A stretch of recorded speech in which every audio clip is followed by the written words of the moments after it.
Analytics for bivariate data. Part 2. In part 2, we will consider the case in which one variable is quantitative and the other is qualitative. So recall that when we have two columns of data for some entities, we have bivariate data.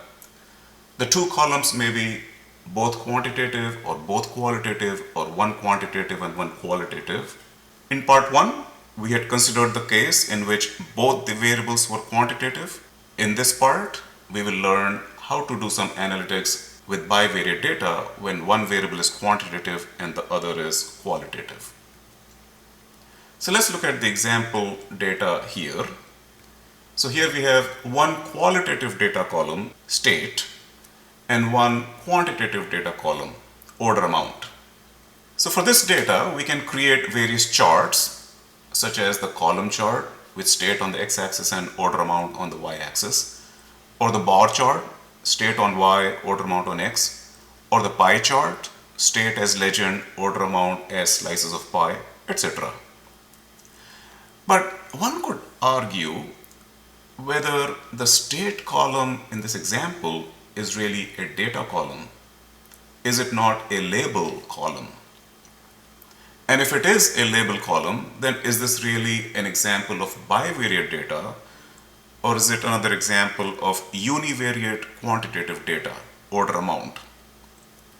That's a good question, because earlier we had learned that data table like this is really univariate data because the first column is just a label column. But there's a catch. This data is aggregate data. It has been aggregated from original transaction data about orders, and that data looks like this. So in this table, we have two columns of data, order amount, quantitative, and state, qualitative. So this data is ungrouped. When we group it or aggregate this data by state, we get the data in the first table on the top right. Now in the aggregate table, yes, we have univariate data, order amount, and state is labels. But in the original transaction data, we have bivariate data. So that's why this lesson is about bivariate data. The aggregate table is just a step in pursuing analytics on the original transaction data.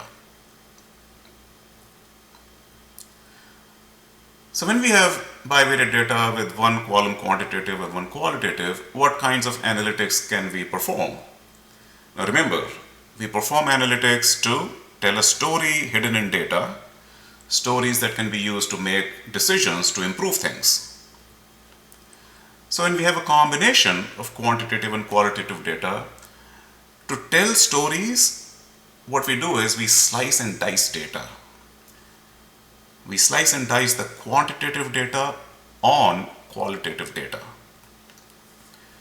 So by slicing and dicing data, we transform raw data in a form that allows better storytelling. So for example, for the bivariate data on the right, we can transform the original transaction data into aggregate data like the table at the bottom right here. Now based on this aggregate data table, we can tell some stories. We can tell stories either just by looking at these numbers, or we can use this data, this aggregate data, to draw various charts such as the column chart, the bar chart, or the pie chart, and then tell stories. Now we can also perform univariate descriptive analytics on each of the three quantitative columns that we see in the table on the bottom right and tell more stories. Of course, we have to be very careful in our interpretations. We must not forget that the descriptive analytics is on aggregate data and not the original transaction data. Now we have already learned how to perform descriptive analytics on univariate quantitative data. We have already learned how to create various charts once we have data like this. So we will not talk about those things we've already studied here in this lesson. So here we will learn how to transform the original transaction data to aggregate data. And once we have converted the data to aggregate data, we already know how to do various analytics with that. So how to transform the original data to aggregate data by slicing and dicing. So we will learn some new Excel functions such as the dsum function, the dcount function, the daverage function, the dmax and the dmin function. So we will learn how to use the above functions to transform transaction data into aggregate data that looks like this. We will also learn about pivot tables and learn how to slice and dice data to transform transaction data into aggregate data. The dsum function. The D in dsum stands for database. So the transaction data can be considered a database table of rows and columns with field names or column names in the first row and data in the remaining rows. So using the dsum function, we can perform a query on the database to compute aggregate sums using a criteria. So the dsum function has three parameters: the database range, the field that we are trying to sum, in this case order amount, and the criteria, that is state equal to Florida or state equal to Georgia, etc. So how to use the dsum function to get sales of 8,290 for Florida? So suppose the range of database is A1 through C26. So order ID, this is in A1 and this is column C, and I have 25 rows of data, so this cell is C26. Now we create a criteria range like this, state Florida. Now let's suppose this criteria range is sitting in E1 to E2. Then to get the sum of all order amounts for Florida, we will write a function like this, equal to dsum A1 through C26, that's the database, the field, and this is the quantitative variable, and the criteria range. The outcome of this function will be 8,290 for this data.